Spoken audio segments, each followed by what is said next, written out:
मतलब जो रेलिवेंट है इस डिसीजन के लिए मेरा मायने रखता है। जैसे संक कॉस्ट हम लोग मायने नहीं रखता क्योंकि वो तो ऑलरेडी मशीन खरीद लिए, है ना, पर ये ऑर्डर हमको लेना है कि नहीं लेना है मेरे पास, वो डिसाइड करना है हमको। तो मेरा फिक्स कॉस्ट तो लगेगा ही, तो हमको बस कौन सा कॉस्ट देखना चाहिए, वेरिएबल कॉस्ट। और कितना लगेगा, लेबर को तो हम पेमेंट करते ही हैं, तो मेरा कॉस्ट एक्चुअली लगेगा किसका, मटेरियल का बस लगेगा।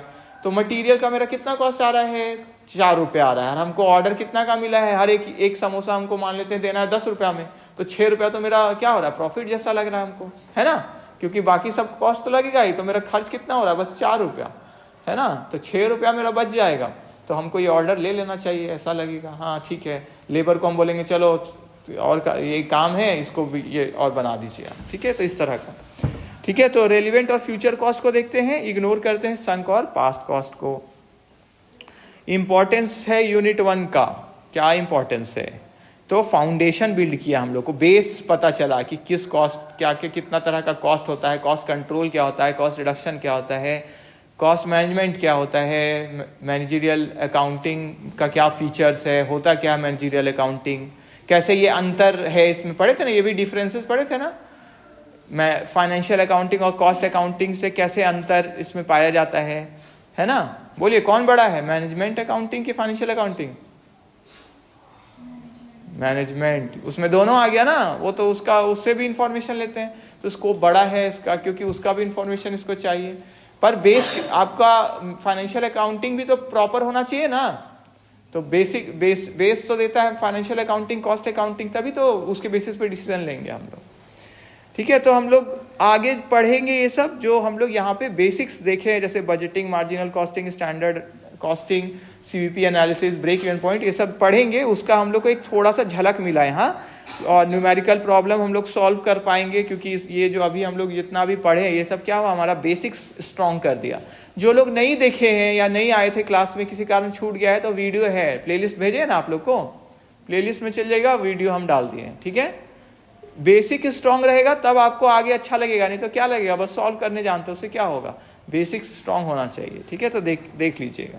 Answering theory and application based question, तो केस स्टडीज भी जैसे आता है ना, कि इसमें क्या करें, तब ना आप बोल पाइएगा कि ये कौन सा कॉस्ट है, ये सेमी वेरिएबल कॉस्ट है ना, इसमें हम लोग का ये कंसीडर होता है, ये तो आपका आंसर और स्ट्रांग बनेगा। बस आंसर लिख देना थोड़ी होता है कि हम उसको क्या कर सके, उसका एक एक पार्ट को अगर आप थोड़ा मतलब डिटेल में जाकर डिस्कस करते हैं सॉल्यूशन में, तो आपका क्या होता है, अच्छा मार्क्स आने का चांस होता है, और आपको भी अच्छा लगता है कि हम अच्छा से आंसर लिखे, है ना, समझ के लिखे हैं। तो उसके लिए बेसिक्स होना जरूरी है, जो हम लोग कहाँ कवर किए अभी, यूनिट 1 में।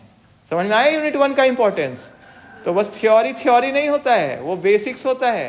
कोई भी सब्जेक्ट हो, अगर आप उसका बेसिक्स ही नहीं समझेंगे, बस बनाने जानते हैं, तो उससे कुछ नहीं।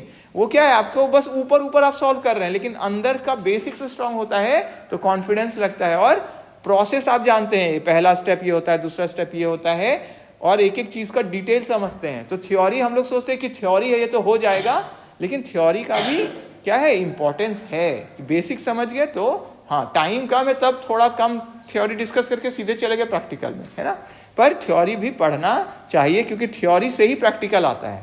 पढ़ लिए रूल, कहाँ पढ़े, थ्योरी में पढ़े ना, अब उसको क्या कर रहे हैं, प्रैक्टिकल कर रहे हैं, ठीक है। तो answering theory and application based question, जो केस स्टडीज भी रहेगा।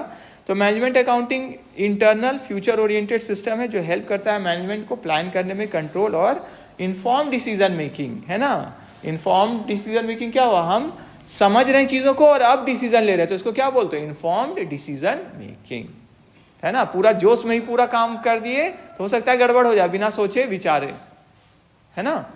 मनुष्य होने का लक्षण क्या है, हम लोग विचार कर सकते हैं, है ना, ये ठीक रहेगा या नहीं ठीक रहेगा, है ना, ये काम अच्छा है, ये काम अच्छा नहीं है, ठीक है। कोई जो लोग अच्छे पोजीशन पे हैं या सक्सेसफुल हैं या बहुत अच्छे लोग हैं, वो लोग बोलते हैं कि कोई भी काम करिए तो क्या करके, विचार करके करिए। विचार करेंगे आप तो समझ पाएंगे ये काम करना चाहिए कि नहीं करना चाहिए, ये ठीक है कि नहीं ठीक है। नहीं तो क्या होता है, लगता है कि हमको फायदा होगा, कर देते हैं, लेकिन फिर क्या होता है, फंसते हैं, फंसा लेते हैं ना हम लोग अपने आप। तो इसीलिए विचार करना मनुष्य का मेन गुण है। वो जब विचार करता है तो देख पाता है ये अच्छा है, ये अच्छा नहीं है, ये चीज़ करने लायक है, ये चीज़ करने लायक नहीं है, ये चीज़ से क्या होगा, हमको हानि होगा, सोसाइटी को हानि हो सकता है, देश को हानि हो सकता है।